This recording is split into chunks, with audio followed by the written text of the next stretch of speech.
नमस्कार, मैं रितेश कुमार। आप देख रहे हैं जहानाबाद का स्टार। हमारे बगल में जो शख्स बैठे हैं परिचय के मोहताज नहीं है। जदयू सचिव है और नाम है इनका निरंजन केशव प्रिंस। जहानाबाद में काफी चर्चा में रहते हैं, युवाओं के बीच, सामाजिक कामों में, हर काम में आगे अग्रसर रहते हैं। पहले तो सर स्वागत है आपका। जी आपका भी बहुत बहुत स्वागत, बहुत बहुत धन्यवाद। आपके सारे दर्शकों को मैं प्रणाम करता हूँ, सबका स्वागत करता हूँ, सबको अभिनंदन करता हूँ। जहानाबाद जदयू अच्छा काम कर रही है और अब विधानसभा चुनाव 2025 में आ रहा है, तो 25 में पार्टी क्या तय कर रही है, कुछ उस पर आप जानकारी करेंगे? जी 25 में हम लोग चुनाव लड़ेंगे और जीतेंगे। हमारे माननीय मुख्यमंत्री ने बिहार में इतना काम किया है कि लगातार 20 वर्षों से चुनाव में जनता जिता रही है और मुझे पूर्ण विश्वास है कि 2025 में जीतेंगे। इस बार जो लोकसभा चुनाव हुआ उसमें 177 सीट पर, विधानसभा सीट पर हम लोग लीड किए थे। और इस बार मुझे विश्वास है नीतीश बाबू के नेतृत्व में 200 सीट हम लोग पार करेंगे। जदयू से नाराजगी भी चल रही है क्या? लोग किसी कोई नाराजगी नहीं है, सबके नीतीश कुमार सबके लिए काम किया है और सब लोग उनके साथ हैं। और आधी आबादी महिलाओं उनको विशेष पसंद करती है। यहाँ जो निवर्तमान जिला अध्यक्ष है गोपाल शर्मा, उनको भी हटा दिया गया यहाँ से चुनाव होते ही। देखो गोपाल भैया बहुत अच्छा काम किए हैं, वो फुल राजनीतिक थे, उनको कोई और काम नहीं था, सीधे वो पार्टी काम कर रहे थे। लेकिन दुर्भाग्यवश हम यहाँ से लोकसभा चुनाव जीत गए और शायद इसी कारण से जहाँ जहाँ हम लोग चुनाव हारे हैं वहाँ का जिलाध्यक्ष बदल दिया गया है। शायद इसी कारण से गोपाल भैया को भी जिलाध्यक्ष से बदल दिया गया, लेकिन उन्हें पार्टी में अच्छा पद मिलेगा, इसका मुझे भरोसा है। 2025 में आप चुनाव लड़ेंगे? जी देखिए, टिकट तो मेरे हाथ में नहीं है। पार्टी अगर का मैं निष्ठावान कार्य करता हूँ और मैं पार्टी का सिपाही हूँ, ललन बाबू का सिपाही हूँ, नीतीश कुमार का कार्य करता हूँ और पार्टी मुझे टिकट देगी तो मैं चुनाव लड़ूंगा और जीतूंगा, इसका मुझे विश्वास है। पार्टी जहानाबाद से चुनाव लड़ेगी? हर बार लड़ी है, इस बार भी लड़ेगी। जहानाबाद से चुनाव जदयू ही लड़ेगी? जहानाबाद से भी लड़ेगी, घोसी से भी लड़ेगी। मतलब यहाँ कई जगहों जब से एनडीए रहा है तब से हम ही चुनाव लड़े हैं। जदयू के प्रति नाराजगी जो आ रही है, आखिर वजह क्या आ रही है और जदयू में भी फूट है क्या जहानाबाद? देखिए हम लोग 2005 से सत्ता में हैं तो स्वतः थोड़ा बहुत नाराजगी होती है। जो सत्ता में रहता है, जो पावर में रहता है, उसके प्रति एक लड़ाई भी उसी से होती है।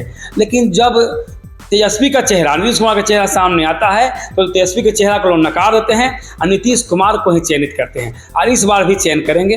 नीतीश कुमार के शासनकाल में जितना सुशासन व्यवस्था है, जितना सड़कें बनी, जितना नहर का काम हुआ, 24 घंटा में 22 घंटा बिजली है, वो कभी कल्पना रहित था बिहार में ऐसा हो सकता है। तो नीतीश कुमार इस बार फिर सरकार में आएंगे, मुख्यमंत्री बनेंगे, मुझे भरोसा नहीं, पूर्ण विश्वास है। जदयू में अगर किसी नेता को सबसे ज्यादा बेहतर माना जाए तो आप किसको देखते हैं? नीतीश बाबू को और उसके बाद ललन बाबू को। ये दोनों नेता जो है, जो दोनों विकास पुरुष हैं, अपने अपने काम क्षेत्र में दोनों ने खूब काम कर रहे हैं। सामाजिक कामों में वो मुंगेर में काम किया है, क्योंकि मुंगेर लोकसभा के वो एमपी हैं, और नीतीश बाबू ने पूरे बिहार में काम किया है। अब हमारे नेता आदरणीय ललन बाबू केंद्र में मंत्री बने हैं, वो केंद्र में भी पूरे देश में काम करेंगे, आप देख लीजिएगा। वो पूरा पंचायती राज को बदल देंगे, बहुत बेहतर करेंगे और मोदी जी को विश्वास जीतेंगे और उनका प्रमोशन भी मिलेगा। आप सामाजिक कामों में रहे हैं और हमेशा सामाजिक लोगों से मिलते रहे हैं। कई जगह हमने भी देखा है कि आप बढ़ चढ़ कर हिस्सा लेते हैं। अगर आपको टिकट मिलता है, अभी तो टिकट की बात हो ही रही है, अगर आपको टिकट मिलता है, आप जहानाबाद के लिए क्या ऐसा बेहतर करेंगे? जो देखिए, सामाजिकता मेरा रग रग में है, मुझे विरासत में मिला है। मेरे पिताजी एक गरीब शिक्षक थे और वो सदैव समाज के लिए काम किए। वो जहानाबाद के लगातार शिक्षक संघ के जिला सचिव, जिला अध्यक्ष रहे हैं। पंचायत 82 साल की उम्र में भी वो पेंशनर समाज के भी अध्यक्ष हैं, सचिव हैं और लगातार शिक्षक के कल्याण के लिए काम करते रहते हैं। इस चलते हमको जो सामाजिकता है मुझे विरासत में मिली है। मैं जब पढ़ता था रामदास कॉलेज में तो वहाँ भी मैं अपने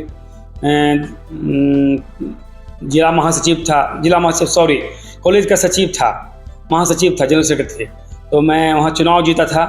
तो सामाजिकता कोई स्वाभाविक है, वो इलेक्शन लड़ने के इरादा से, ऐसा कोई बात नहीं है। जब इलेक्शन लड़ने की बात नहीं थी, मैं जदयू में इतना एक्टिव नहीं था, फिर भी मेरा जो स्वभाव है वही था, उसमें कोई मेरा परिवर्तन नहीं किया हूँ।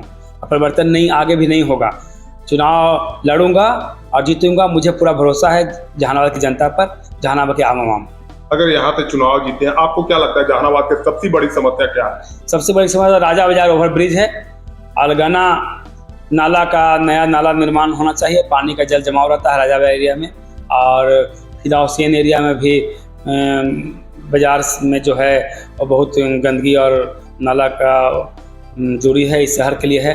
और बहुत सारे सिंचाई योजनाएं भी हैं जो होना चाहिए।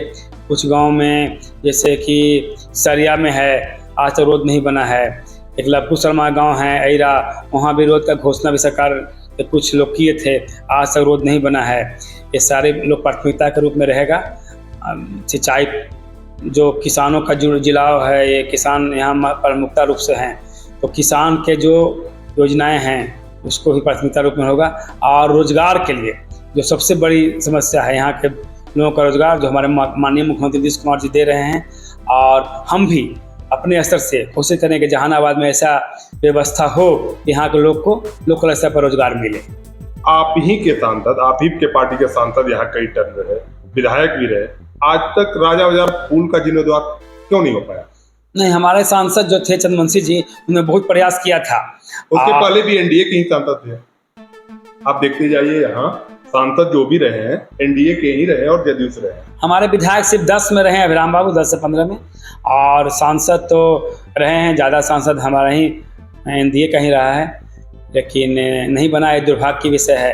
और भविष्य में बनेगा। चंद्रवंशी जी उसका आगे बहुत काम बढ़ा दिए हैं, और हम भी ललन बाबू से पर्सनली उसके लिए दरख्वास्त किया है, उनसे विनती किया है, उन्हें बोला है कि मैं अपने असर से देखता हूँ और वो काम करा दूँगा।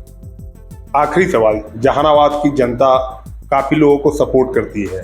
यहाँ जो लोग आते हैं नेतागिरी करने या फिर जो राजनीति करते हैं, उनको काफी सपोर्ट का, आप भी आए हैं यहाँ सपोर्ट, तो इस जनता से आप क्या कहना चाहेंगे जो यहाँ के लिए आप करें?